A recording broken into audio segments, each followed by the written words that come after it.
चलिए आइए बाबू, चलते हैं।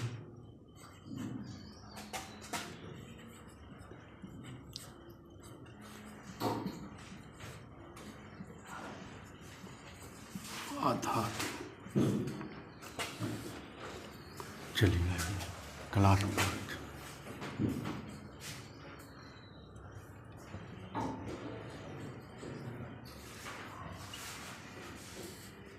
चलिए कहाँ तक पढ़ाए थे? आपको आयनिक यौगिक और सहसंयोजक यौगिक में अंतर बता दिए थे, है ना? चलिए आइए,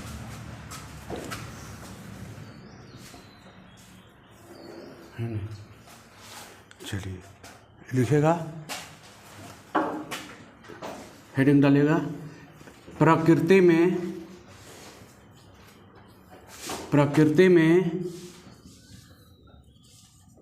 धातुओं की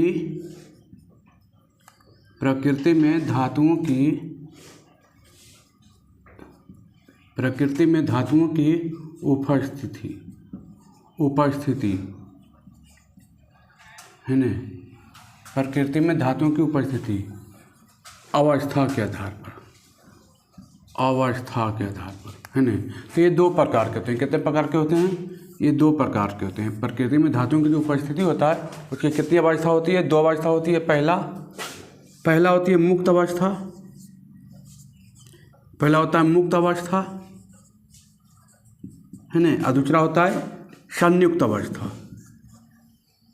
मुक्त अवस्था और संयुक्त अवस्था, मुक्त अवस्था और संयुक्त अवस्था। मुक्त अवस्था किसे कहते हैं बाबू, और संयुक्त अवस्था किसे कहते हैं? तो मुक्त अवस्था जब कोई धातु किसी से अभिक्रिया नहीं करता है ना? मुक्त अवस्था किसे कहते हैं? जब कोई धातु किसी के साथ अभिक्रिया नहीं करता है, या जब कोई धातु अकेले पाया जाता है, जब कोई धातु प्रकृति में अकेले पाया जाता है। मुक्त अवस्था किसे कहते हैं बाबू? तो जब कोई धातु किसी के साथ अभिक्रिया नहीं करता है, या जब कोई धातु प्रकृति में अकेला पाया जाता है, जैसे सोना, है ना? जैसे बाबू सोना, चांदी, प्लेटिनम या कॉपर, है ना, इत्यादि कर दीजिए, प्लेटिनम, ये सब किसी के साथ अभिक्रिया नहीं करता है। तो ये मुक्त अवस्था में पाया जाता है ना? मुक्त अवस्था का मतलब बाबू, मुक्त मतलब आज़ाद, स्वतंत्र, कि जो किसी के साथ अभिक्रिया नहीं करे। जैसे सोना, चांदी, कॉपर, प्लेटिनम, ये सब किसी के साथ अभिक्रिया नहीं करता है, या ये प्रकृति में अकेला पाया जाता है। कैसे पाया जाता है? अकेला पाया जाता है। अब लिखिएगा, दूसरा लिखिएगा संयुक्त अवस्था, है ना? लिखिएगा दूसरा संयुक्त अवस्था, है ना? दूसरा लिखिएगा संयुक्त अवस्था किसे कहते हैं बाबू?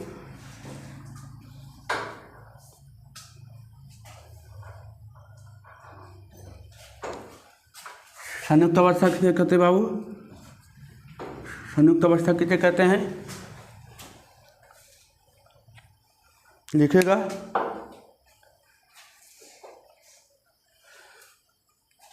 ये जो धातु है ये किसी और के साथ अभिक्रिया कर लेता है ना?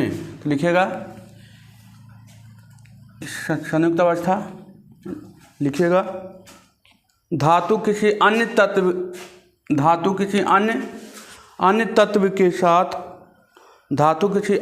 के साथ अभिक्रिया कर लेता है।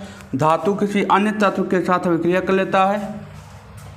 धातु किसी अन्य तत्व के साथ अभिक्रिया कर लेता है और यौगिक का निर्माण करता है। धातु किसी अन्य तत्व के साथ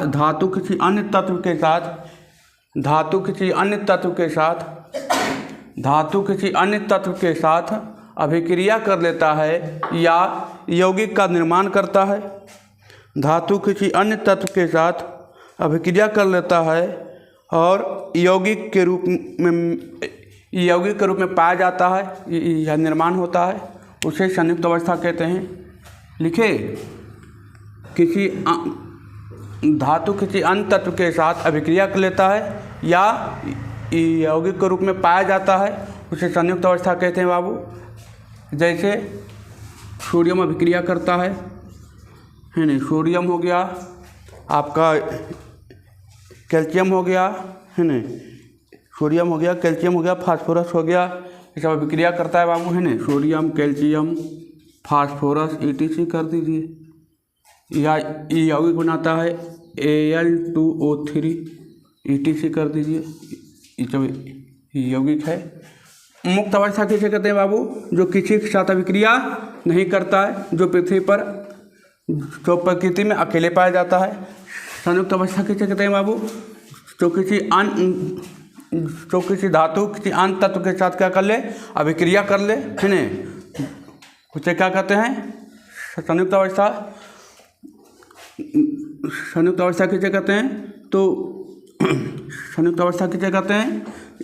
जब धातु किसी अन्य तत्व के साथ अभिक्रिया कर ले या यौगिक के रूप में पाया जाता है, उसे क्या कहते हैं? संयुक्त अवस्था कहते हैं। हो गया, इसमें कोई दिक्कत? ये पृथ्वी पर अकेला पाया जाएगा, किसी के साथ अभिक्रिया नहीं करेगा। जैसे सोना चांदी किसी के साथ अभिक्रिया नहीं करता है।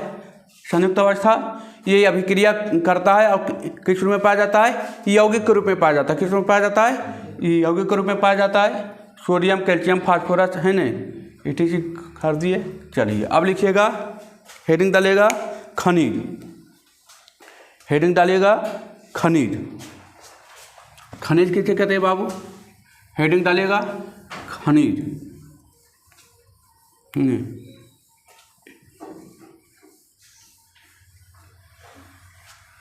हेडिंग डालिएगा खनिज।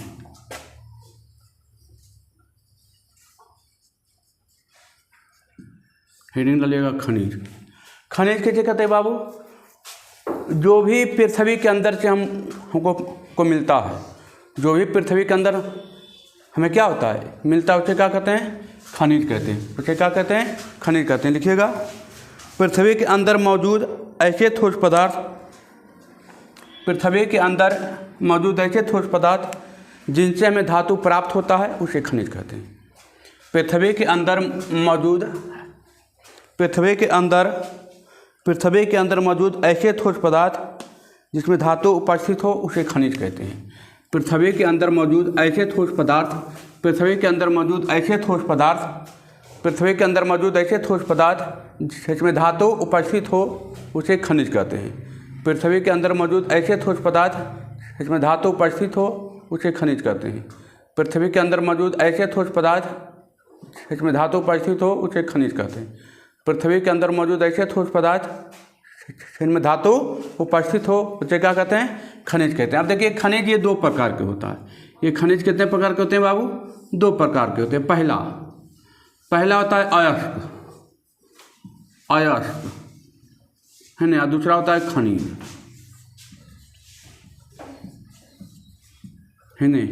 पहला होता है अयस्क और दूसरा क्या होता है? खनिज। खनिज कहाँ मिलता है? पृथ्वी के अंदर मिलता है। पृथ्वी के अंदर मौजूद ऐसे ठोस पदार्थ जिनमें क्या मौजूद हो? धातु हो, उसे क्या कहते हैं? खनिज कहते हैं। अब खनिज ये दो प्रकार के बाबू, पहला अयस्क और दूसरा क्या? खनिज। अयस्क किसे कहते हैं बाबू? तो पृथ्वी के अंदर तो मिलता है, लेकिन इसको निकालने में क्या है? कम खर्च हो, कम खर्च में, कम समय में जो धातु में प्राप्त होता है, उसे क्या कहते हैं? अयस्क।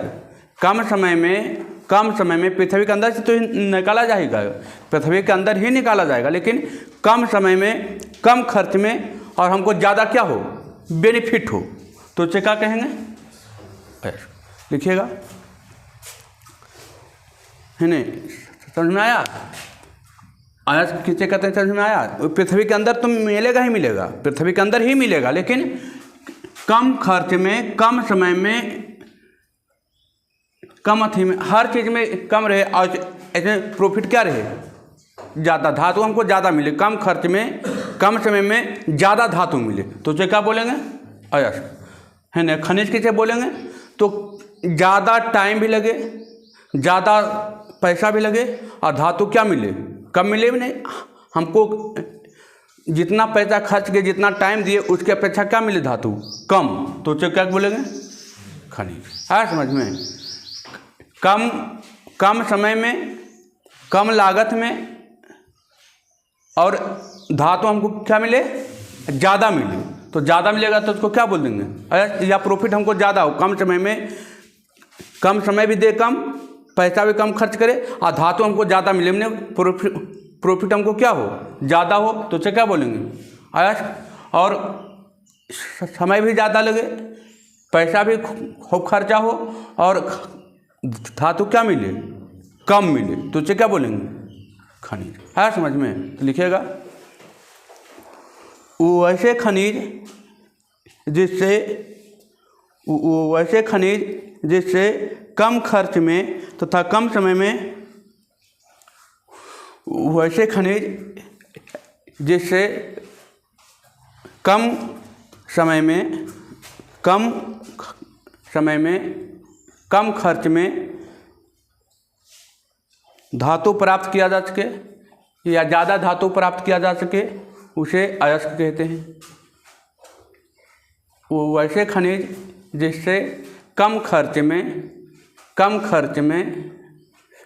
समय में ज़्यादा धातु प्राप्त किया जा सके, उसे अयस्क कहते हैं, उसे अयस्क कहते हैं। अब लिखिएगा खनिज, वैसे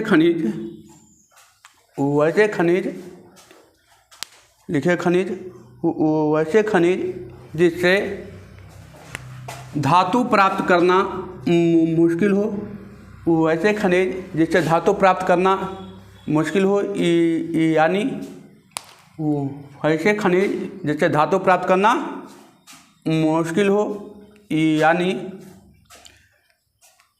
ज़्यादा पैसा में, ज़्यादा समय में कम धातु प्राप्त हो, उसे खनिज कहते हैं। वैसे खनिज जिससे धातु प्राप्त करना बहुत मुश्किल हो, वैसे खनिज जिससे धातु प्राप्त करना क्या हो, बहुत मुश्किल हो, यानी ज़्यादा पैसा और ज़्यादा समय में कम धातु प्राप्त हो,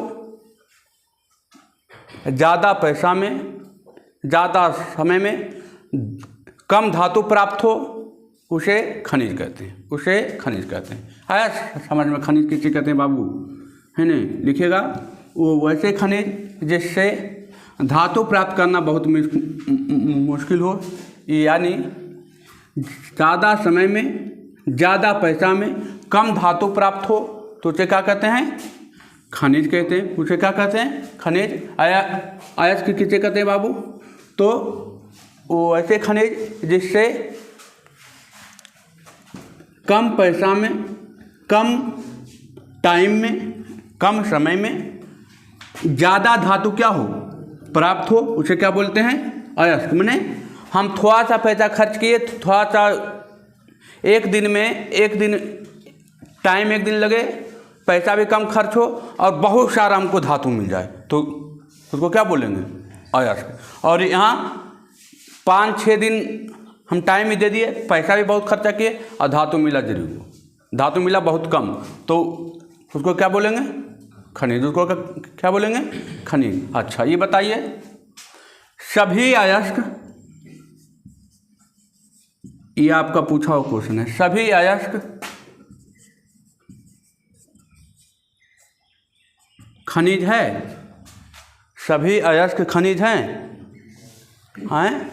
सभी अयस्क खनिज हैं, तो हाँ खनिज हैं, सभी अयस्क खनिज हैं, लेकिन सभी खनिज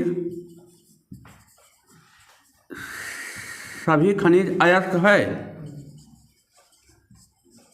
बाबू, सभी अयस्क खनिज तो है, खनिजे का तो पार्ट था ये, तो सभी अयस्क क्या है, खनिज है, सभी अयस्क क्या है, खनिज है, लेकिन सभी खनिज अयस्क है।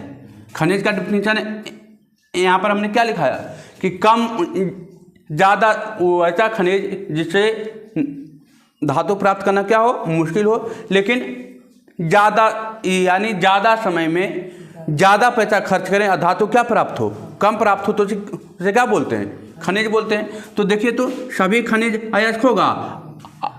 अयस्क का परिभाषा क्या कहता है कि कम समय में कम पैसा में क्या ज़्यादा धातु प्राप्त हो।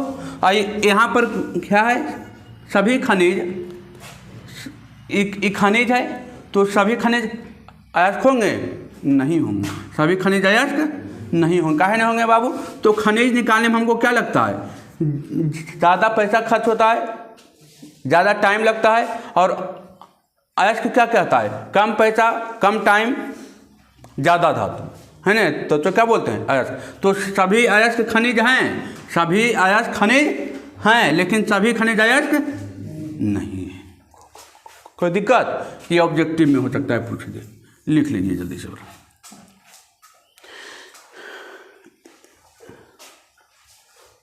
हो गया, चलिए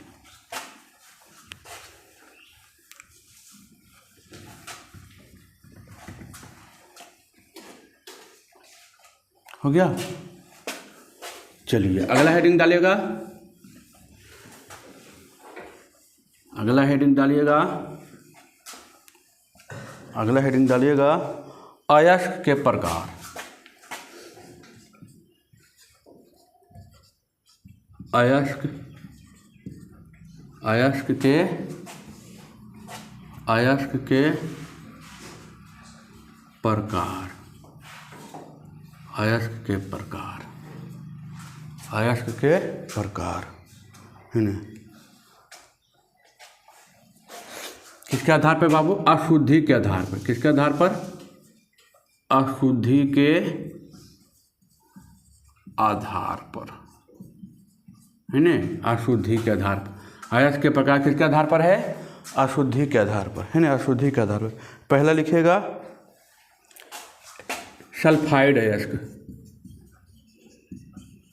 सल्फाइड अयस्क, है ना। अशुद्धिक रूप में क्या रहेगा, लिखिएगा अशुद्धि, लिखिएगा जिसमें अशुद्धिक रूप में सल्फर रहे। अशुद्धिक रूप में क्या रहे, सल्फर रहे। अशुद्धिक रूप में क्या रहे, सल्फाइड अयस्क में अशुद्धिक रूप में क्या रहेगा, सल्फर रहेगा, है ना। लिखिएगा जिसमें अशुद्धिक रूप में सल्फर मौजूद रहे, जिसमें अशुद्धिक रूप में सल्फर मौजूद रहे, जैसे बाबू कॉपर, सही लिखिएगा कॉपर, जिसमें अशुद्धिक रूप में क्या मौजूद रहे, सल्फर मौजूद रहे, है ना। अशुद्धिक रूप में क्या मौजूद रहे, सल्फर मौजूद रहे। जैसे लिखिएगा जिंक, है ना, जैसे लिखिएगा जिंक, कॉपर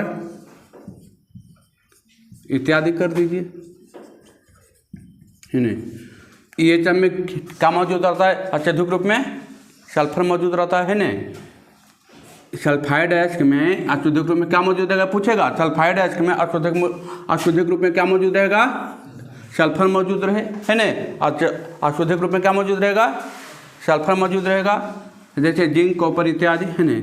अब दूसरा लिखिएगा, दूसरा लिखिएगा कार्बोनेट अयस्क, तो लिखिएगा कार्बोनेट अयस्क, कार्बोनेट अयस्क लिखिएगा, कार्बोनेट अयस्क लिखिएगा, जिसमें अशुद्धिक रूप में कार्बोनेट रहे। अशुद्धिक रूप में क्या रहे, कार्बोनेट रहे, लिखिएगा इसमें अशुद्धिक रूप में कार्बोनेट रहे, जिसमें अशुद्धिक रूप में कार्बोनेट रहे, सचे बाबू, जिसमें अशुद्धिक रूप में क्या रहे, कार्बोनेट रहे, जैसे सोडियम, कॉपर ETC कर दीजिए, है ना। इसमें सोडियम कार्बोनेट रहता है ना, तो अशुद्धिक रूप में रहता है ना। कॉपर कार्बोनेट क्या हो गया, जिसमें अशुद्धिक रूप में क्या रहेगा, कार्बोनेट रहेगा, है ना। जिसमें अशुद्धिक रूप में क्या रहेगा, कार्बोनेट रहेगा। अब तीसरा लिखिएगा ऑक्साइड अयस्क, तीसरा लिखिएगा ऑक्साइड अयस्क, तीसरा लिखिएगा बाबू ऑक्साइड अयस्क, है ना। तीसरा लिखिएगा ऑक्साइड अयस्क, ऑक्साइड अयस्क, ऑक्साइड अयस्क लिखिएगा। तो ऑक्साइड अयस्क में क्या रहेगा औषधिक रूप में? ऑक्सीजन। क्या रहेगा? ऑक्सीजन, है ना, ऑक्सीजन लिखिएगा। जिसमें औषधिक रूप में क्या रहे? ऑक्सीजन रहे, है ना। जिसमें औषधिक रूप में क्या, जिसमें औषधिक रूप में ऑक्सीजन मौजूद रहे। सच्चे बाबू, जैसे लिखिएगा एल्युमिनियम, जिंक, कॉपर, ETC, है ना। औषधिक रूप में क्या मौजूद रहेगा? ऑक्साइड बोले ऑक्सीजन औषधिक रूप में रहेगा। सल्फर अयस्क बोले, सल्फाइड अयस्क बोले तो उसमें सल्फर मौजूद रहेगा, है ना। कार्बोनेट अयस्क बोले तो उसमें कार्बोनेट औषधिक रूप में मौजूद रहेगा, है ना। ऑक्साइड देखिए ना, ऑक्साइड में क्या आ रहा है? ऑक्सीजन आ रहा है ना। तो औषधिक रूप में क्या रहेगा? ऑक्सीजन रहेगा। क्या रहेगा? ऑक्सीजन रहेगा, है ना। चौथा लिखिएगा हाइलाइड अयस्क, हाइलाइड अयस्क, हाइलाइड अयस्क। अब देखिए हाइलाइड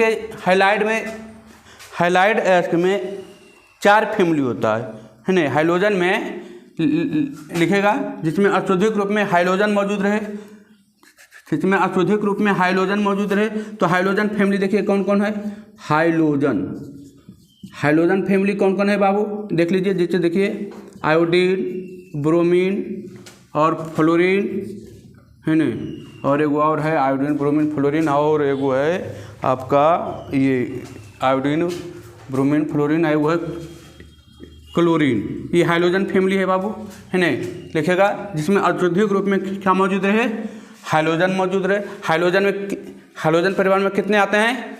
4 आते हैं, आयोडीन, ब्रोमीन, फ्लोरीन और क्लोरीन, है ना।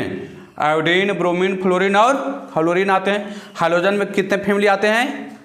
4 गो आते हैं। हाइड्रोजन के अंदर कितने फैमिली आते हैं? 4 फैमिली आते हैं। आयोडीन, ब्रोमीन, फ्लोरीन और क्लोरीन आते हैं। औषधिक रूप में क्या मौजूद रहेगा? जिसमें औषधिक रूप में क्या मौजूद रहे? हाइड्रोजन मौजूद रहे बाबू। जैसे लिखिएगा कैल्शियम SiO2, है ना, SiO2 लिख लीजिएगा। ऑक्साइड अयस्क जिसमें औषधिक रूप में क्या मौजूद रहे? ऑक्सीजन मौजूद रहे। हाइलाइड अयस्क इसमें औषधिक रूप में क्या मौजूद रहे? हाइड्रोजन मौजूद रहे। हाइड्रोजन याद रखिएगा, हाइड्रोजन में कितने परिवार आते हैं? 4 परिवार आते हैं, आयोडीन, ब्रोमीन, फ्लोरीन और क्लोरीन, है ना। 4 परिवार आते हैं। फिर कोई दिक्कत? आगे बढ़े, है ना। अंतिम लिखिएगा, अंतिम है,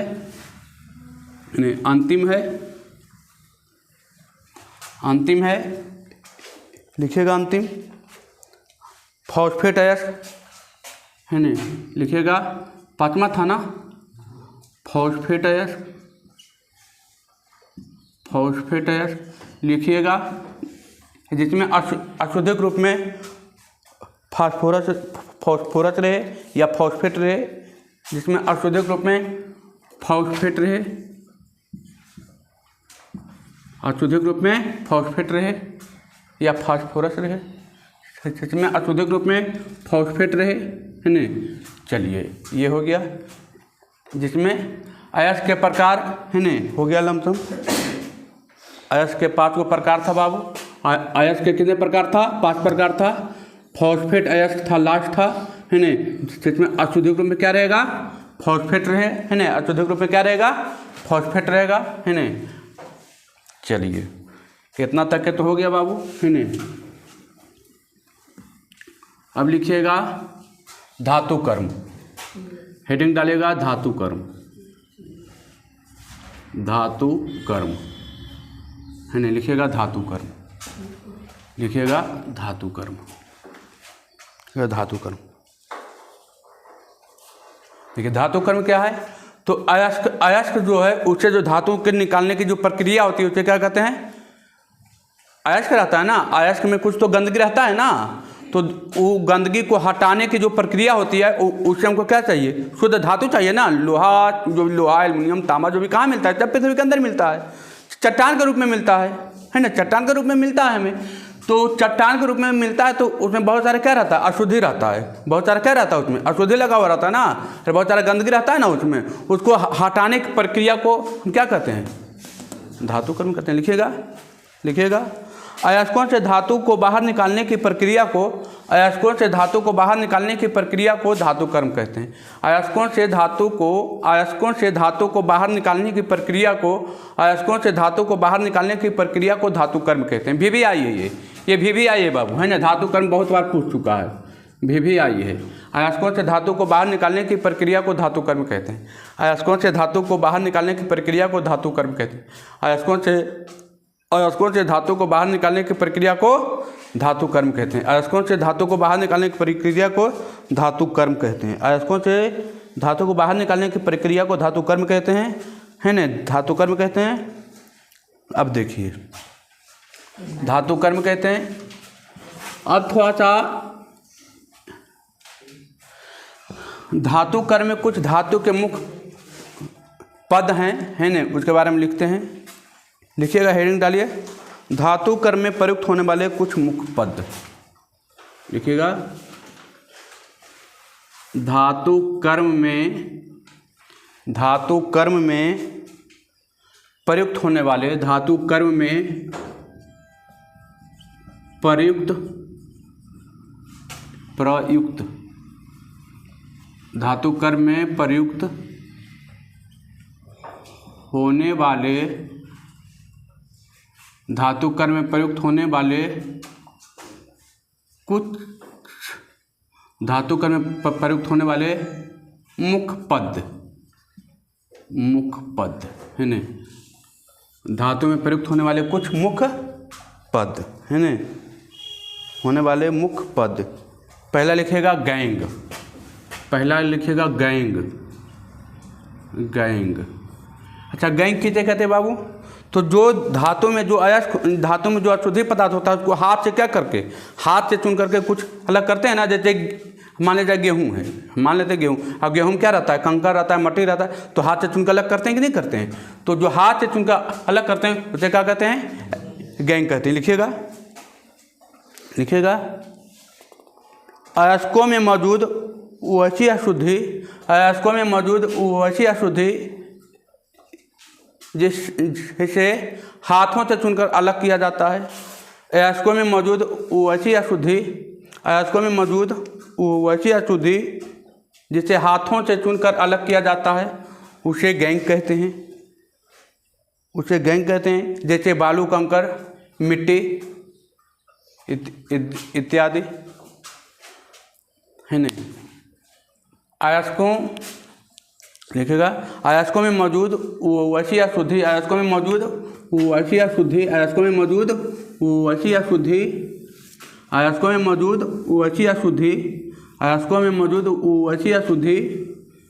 जिसे हाथों से चुनकर अलग किया जाता है उसे गैंग कहते हैं। जैसे बाबू लिखिएगा, जैसे कौची चुनते हैं तो कंकर चुनते हैं कि नहीं, मिट्टी है ना, इत्यादि कर दीजिए। कंकर मिट्टी बालू भी लिख लीजिए, है ना, बालू इत्यादि कर दीजिए, है ना, इत्यादि कर दीजिए। अब लिखिएगा अयस्क का सांद्रण। दूसरा लिखिएगा अयस्क का सांद्रण, है ना, अयस्क का सांद्रण। दूसरा लिखिएगा अयस्क का सांद्रण। देखिए, लिखिएगा अयस्क का सांद्रण। लिखिएगा अयस्क से अशुद्धि को दूर करने की प्रक्रिया को अयस्क का सांद्रण कहते हैं। अयस्क से अशुद्धि को दूर करने की प्रक्रिया को अयस्क का सांद्रण कहते हैं। अयस्क को अशुद्धि से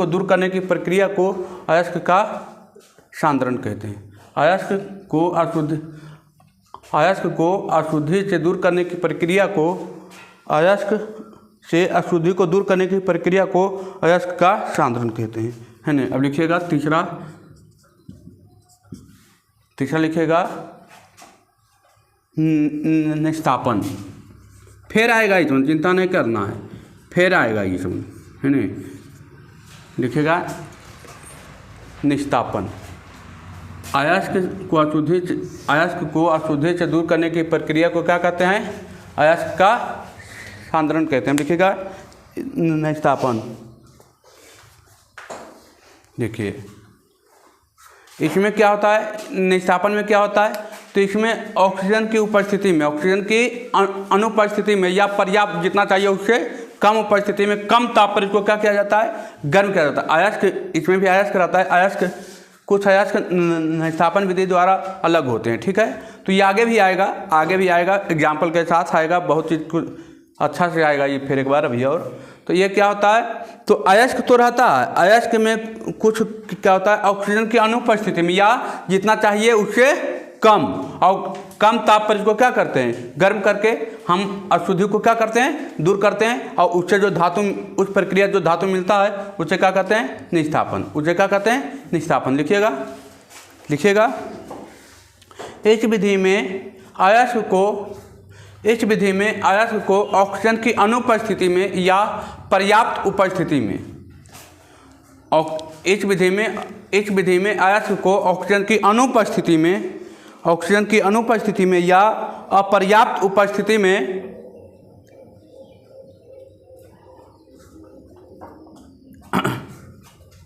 लिखे। इस विधि में अयस्क को ऑक्सीजन की अनुपस्थिति में या अपर्याप्त उपस्थिति में उसके द्रव्यमान से कम ताप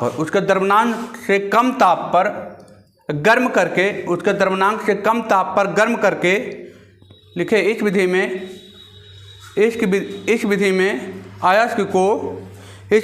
अयस्क को ऑक्सीजन की अनुपस्थिति में या अपर्याप्त उपस्थिति में इसके द्रव्यमान से कम ताप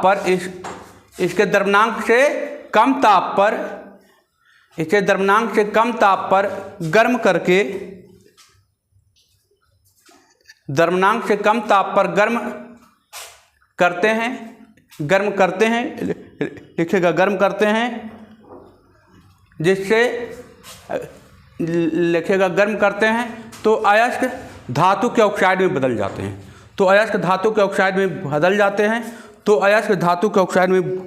हैं।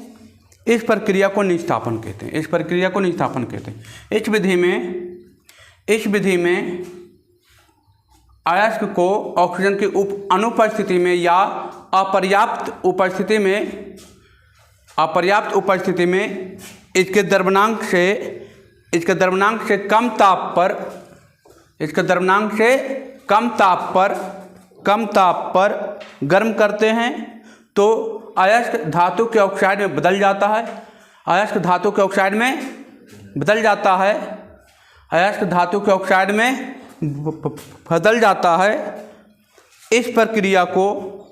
इस प्रक्रिया को निस्तापन कहते हैं। इस प्रक्रिया को क्या कहते हैं? निस्तापन कहते हैं। इस प्रक्रिया को क्या कहते हैं बाबू? निस्तापन कहते हैं। इस प्रक्रिया को क्या कहते हैं? निस्तापन कहते हैं। अब लिखिएगा चौथा भर्जन। है ना, चौथा लिखिएगा भर्जन। चलिए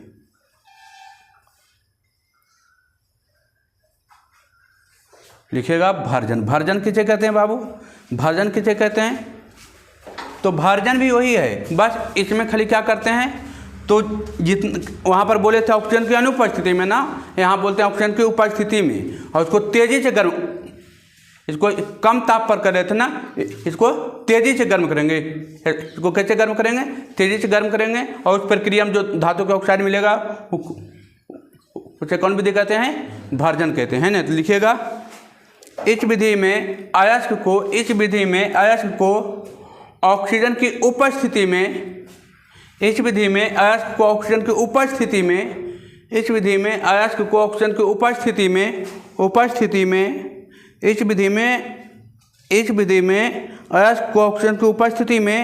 तेज़ी से गर्म करते हैं। ऐसा करने से अयस्क धातु के ऑक्साइड में बदल जाता है। इस विधि में अयस्क को ऑक्सीजन की उपस्थिति में इस विधि में अयस्क को ऑक्सीजन की उपस्थिति में तेजी से गर्म करते हैं, जिससे अयस्क धातु के ऑक्साइड में बदल जाता है। तो इस प्रक्रिया को भर्जन कहते हैं। इस विधि में अयस्क को ऑक्सीजन की उपस्थिति में तेजी से गर्म करते हैं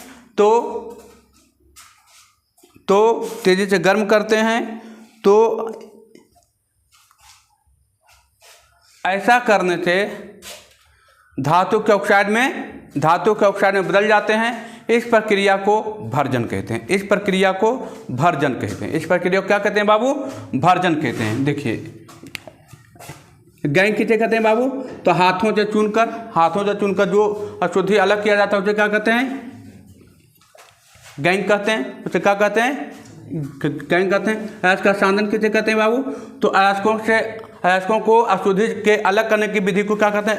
अयस्क का सांद्रण कहते हैं। निष्ठापन क्या कहते हैं? तो निष्ठापन में क्या होता है बाबू? ऑक्सीजन की अनुपस्थिति में या जितना चाहिए उससे कम अपर्याप्त उपस्थिति में इसको क्या कहते हैं? गर्म। इसके द्रव्यमानांक से कम ताप पर क्या करते हैं? गर्म करते हैं। और गर्म करने पर किस में बदल जाता है? धातु के ऑक्साइड में बदल जाता है। इस प्रक्रिया को क्या कहते हैं? निष्ठापन कहते हैं। भर्जन किसे कहते हैं बाबू? तो भर्जन अयस्क को ऑक्सीजन की उपस्थिति में तेजी से गर्म करते हैं। ऐसा करने से यह धातु के ऑक्साइड में क्या होता है? बदल जाता है। इस प्रक्रिया को क्या कहते हैं? भर्जन कहते हैं। इस प्रक्रिया को क्या कहते हैं? भर्जन करते हैं, है ना। अब देखिए, अब लिखेगा धातु कर्म के सिद्धांत। धातु कर्म के सिद्धांत लिखेगा। धातु कर्म के सिद्धांत हेडिंग चलेगा। ये ऑब्जेक्टिव में भी आया बाबू, है ना। ये ऑब्जेक्टिव में भी आया है धातु कर्म के सिद्धांत, है ना। धातु कर्म के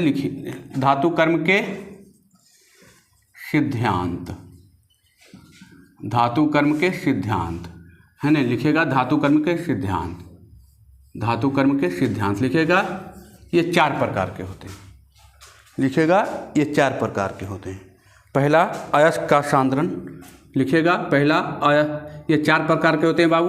पहला लिखेगा अयस्क का सांद्रण। एक ही सब पढ़ा देंगे। अयस्क का सांद्रण, पहला अयस्क का सांद्रण। दूसरा लिखेगा, पहले अयस्क को क्या करेंगे? अयस्क को सांद्रित करेंगे। अशुद्धि क्या करेंगे? हम लिखाएं अयस्क का सांद्रण कैसे कहते हैं? तो अयस्क को अशुद्धि को अलग करने की प्रक्रिया को क्या कहते हैं? अयस्क का सांद्रण। इसमें क्या होगा? अशुद्धि को क्या करेंगे? अलग करेंगे, है ना। दूसरा लिखेगा ऑक्साइड में परिवर्तन। ऑक्साइड में परिवर्तन, है ना। ऑक्साइड में परिवर्तन। फिर क्या करेंगे? अशुद्धि को अलग करेंगे। फिर क्या करेंगे? निष्ठापन करेंगे और भर्जन। ऑक्साइड 2 विधि से हो रहा था, निष्ठापन करने पर और भर्जन करने पर, है ना। लिखे। फिर लिखेगा अवकरण।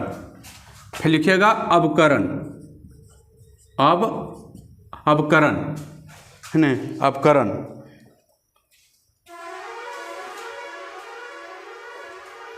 या इसको लिख सकते हैं धातु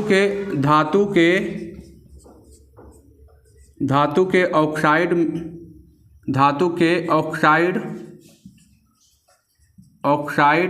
में धातु का निष्कासन। धातु के ऑक्साइड लिखेगा। धातु के ऑक्साइड से धातु का निष्कासन। धातु के ऑक्साइड से धातु का निष्कासन, है ना। निष्कासन, चलिए हो गया। धातु के निष्कर्षण, है ना। निष्कर्षण गलती लिखा गया, है ना। निष्कर्षण। फिर लिखेगा शोधन। शोधक क्या होता है? धातु का शोधन होगा। यहाँ पर क्या होगा? शोधन या संशोधन। शोधन, है ना। शोधन क्या होता है? शोधन, है ना। क्या होता है? शोधन। धातु कर्म के सिद्धांत कितने प्रकार के हैं बाबू? 4 प्रकार के। पहला अयस्क का सांद्रण ना सिद्धांत लिख दिए हैं, सांद्रण, अयस्क का सांद्रण। दूसरा क्या करेंगे? जब अयस्क को अशुद्धि चालक करेंगे फिर क्या करेंगे? ऑक्साइड में क्या करेंगे? उसको परिवर्तन। परिवर्तन का हम बताए थे, ऑक्साइड में परिवर्तन 2 ही से हो रहा था, अभी निष्ठापन करना चाहिए और भाजन करना चाहिए। तो पहला होगा अयस्क का सांद्रण, दूसरा होगा ऑक्साइड में परिवर्तन, तीसरा क्या करेंगे? अपकरण। अपकरण में धातु के ऑक्साइड से धातु का क्या करेंगे? निष्कासन करेंगे। और अंतिम में क्या करेंगे? शोधन। अंतिम में जब शोधन करते हैं तो हमको 99%, 100% तो कुछ नहीं मिलता, 99% शुद्ध क्या मिलेगा? धातु, शुद्ध धातु मिलेगा। सबसे अंतिम में यही प्रक्रिया होती है। सबसे अंतिम में क्या होता है? शोधन होता है। इतना प्रक्रिया करने के बाद अंतिम में क्या करते हैं? हम शोधन करते हैं। इसमें हमको धातु मान के चलिए कि 99.999% हमको धातु मिलता है ना। 100% तो नहीं मिलेगा, है ना। 100% कुछ होता ही नहीं है ना। ये हमको मिला है ना। धातु कर्म के कितने सिद्धांत हैं बाबू? 4 सिद्धांत हैं। पहला अयस्क का सांद्रण, ऑक्साइड में परिवर्तन, अपकरण मैंने धातु के ऑक्साइड से धातु का निष्कर्षण, और अंतिम में क्या होता है? शोधन होता है। तो ये इतना मेन है। कल अयस्क का सांद्रण कोशिश करेंगे ख़त्म हो जाए, है नहीं। कल अयस्क का सांद्रण कोशिश करेंगे क्या हो जाए? ख़त्म हो जाए। ठीक। आप लोग को वीडियो कैसा लगा कमेंट करके ज़रूर बताएं। अच्छा लगा अपने दोस्तों के पास शेयर करें, लाइक करें और कमेंट करें। ठीक है बाबू, धन्यवाद।